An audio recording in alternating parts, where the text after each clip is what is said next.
Okay. Siguro mga ilang weeks napansin po ninyo, panay escalation ng mga pangyayari sa Middle East. Lagi ko po siyang sinasali sa mga usapan natin. Laging yun po ang topic ko actually. Pero ngayon po, gusto ko pong tignan po natin lahat. Go back to the Bible. Biblically, no?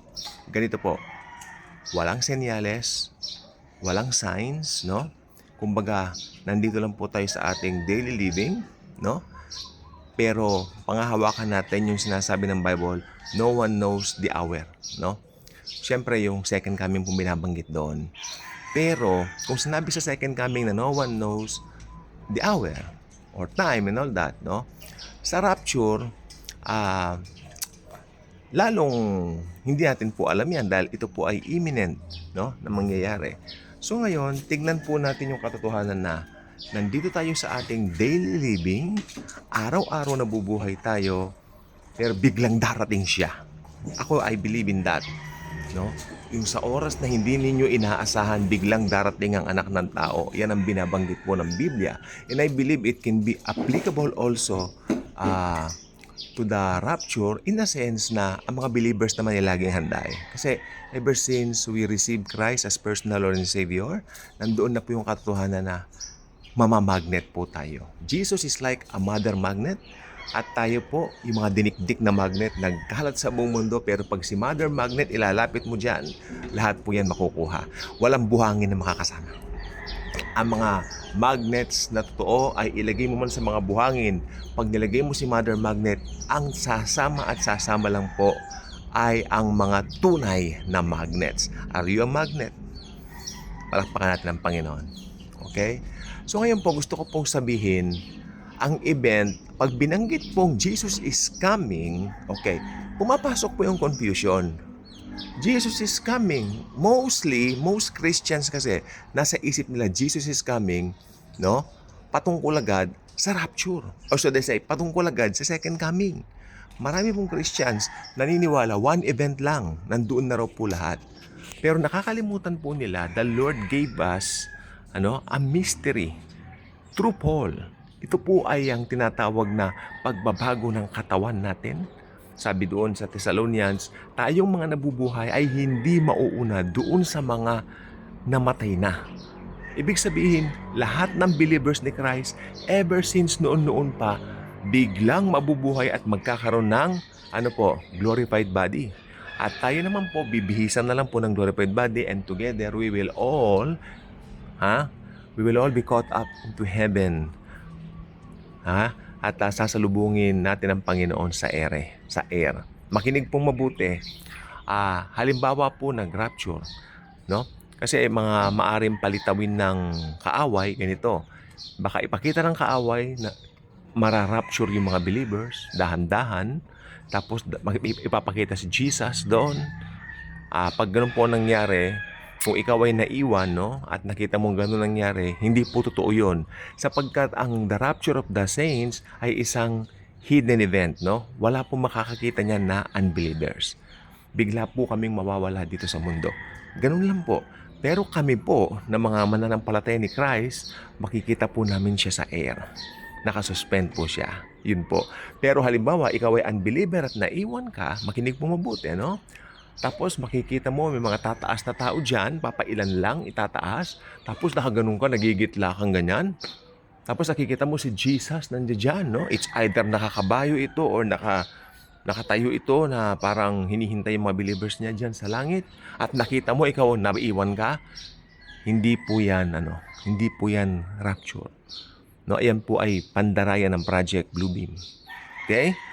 So, rapture is a secret hidden event. Hindi ito ipapakita ng Diyos sa mga unbelievers. Kasi bigla tayong maglalaho, bigla tayong magbavanish. Ganun po yan, no? Wherein, yung mga pandaraya na yan. Kasi karamihan ng pandaraya pinapakita sa mata, hindi ba? Hindi lahat na nakikita ng mata mo ay totoo. Halimbawa, bigyan ko po kayo. Merong tunay na ginto, may pekeng ginto.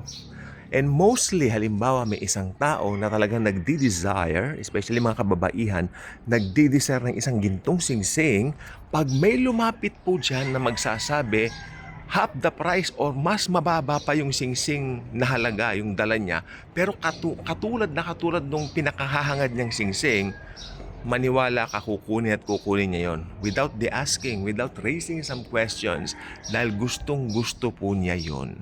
And maybe natatakot po siyang mag-raise ng questions, dahil kapag ka nag-raise siya ng question, malalaman niya na peke pala. Pero hindi, dahil gustong-gusto niya, ganun naman yung nakikita niya sa Facebook o sa Shopee o sa Lazada na singsing na gustong-gusto niyang may kamahalan at dinala sa kanya ng personal, ay ito, kukunin ko na.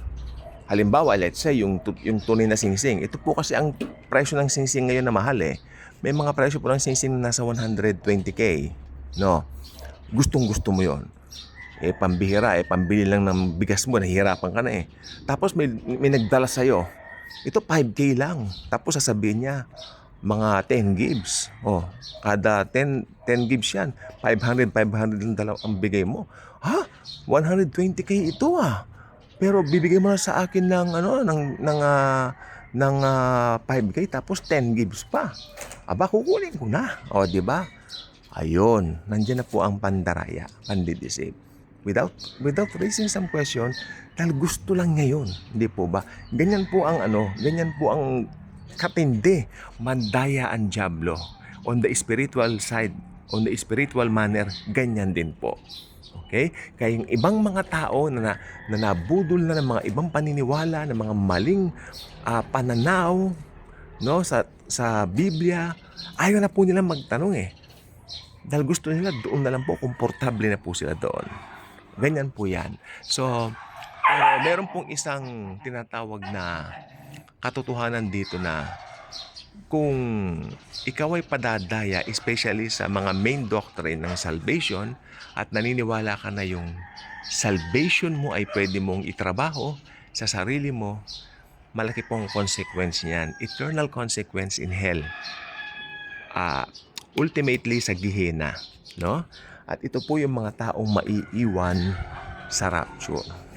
Hindi makakasama dahil sila po ay nanganganlong sa sariling kakayanan nila para maligtas. Wherein ang kaligtasan ng linaw po sa Bible, not of works, but by faith alone in Jesus Christ. Okay? So this is the right time, no? Napansin po ninyo, wala akong binabanggit ng mga current events o halimbawa, ano nangyayari ngayon sa Middle East. Bago-bago yan eh. Bago-bago yan. At saka, aminin ko po, this past week, parang walang excitement masyado. Walang masyadong escalating factors or something. Ang pinakahuli, pumunta si Prince Charles. Ano naman ngayon kung pumunta siya dun sa Amerika? Pareho namang gentle nation yan. Kung tutuusin po sa Bible, wala naman po yung mga gentle nation na yan. Di po ba?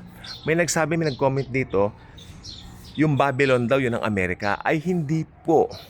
Ang Babylon po sa Biblia na binabanggit sa Revelation, siyempre, spiritual Babylon, ay nakaupo po sa 7 hills. Ano ba yung hills sa Tagalog? Basta 7 hills yon. 7 na bundok. Ano ba natin? 7 bundok. Hindi po Amerika yon. Alam natin kung ano po yon. Roma. Okay? So, yun po yun. Hindi po Amerika. So, wala talaga ang Amerika sa Bible. Even UK, wala po sa Bible. Ano ngayon? Anong prophecy meron dyan? Ngayon binabanggit nila, ayan na, dumating na siya. Nag-meet na si Prince Charles at si Donald Trump. Marami ng conspiracy theories. Mga kaibigan ko, hindi po. Kaya medyo nanabang ako dyan. Mas makikinig lang ako ng mga horror stories kaysa pakinggan ko pa yan. Hindi po ba? Malilibang pa ako. Pero alam niyo, seryoso po, kung titignan po ninyo mabuti, parang yung mga nakikita natin na ganyan, parang escalation nga po, pero yung iba wala naman po sa Bible dyan. Kaya iba pa rin po ang biblical. Ang biblical, mangyayari ang rapture sa oras na hindi natin inaasahan due to its imminency. Okay? At syempre, pag nangyari na po ang rapture, after 7 years, mangyayari ang second coming. Meron tayong mga clues sa second coming kasi madali lang po yan na napabasa natin sa Matthew 24. Tandaan niyo yung Matthew 24 po, that's a tribulation chapter. hindi po yan applicable sa atin sa church age. Ha? O, yun lang po. Gusto naman ng oras sa TikTok. Okay, God bless. Thank you. Ayun. Thank you.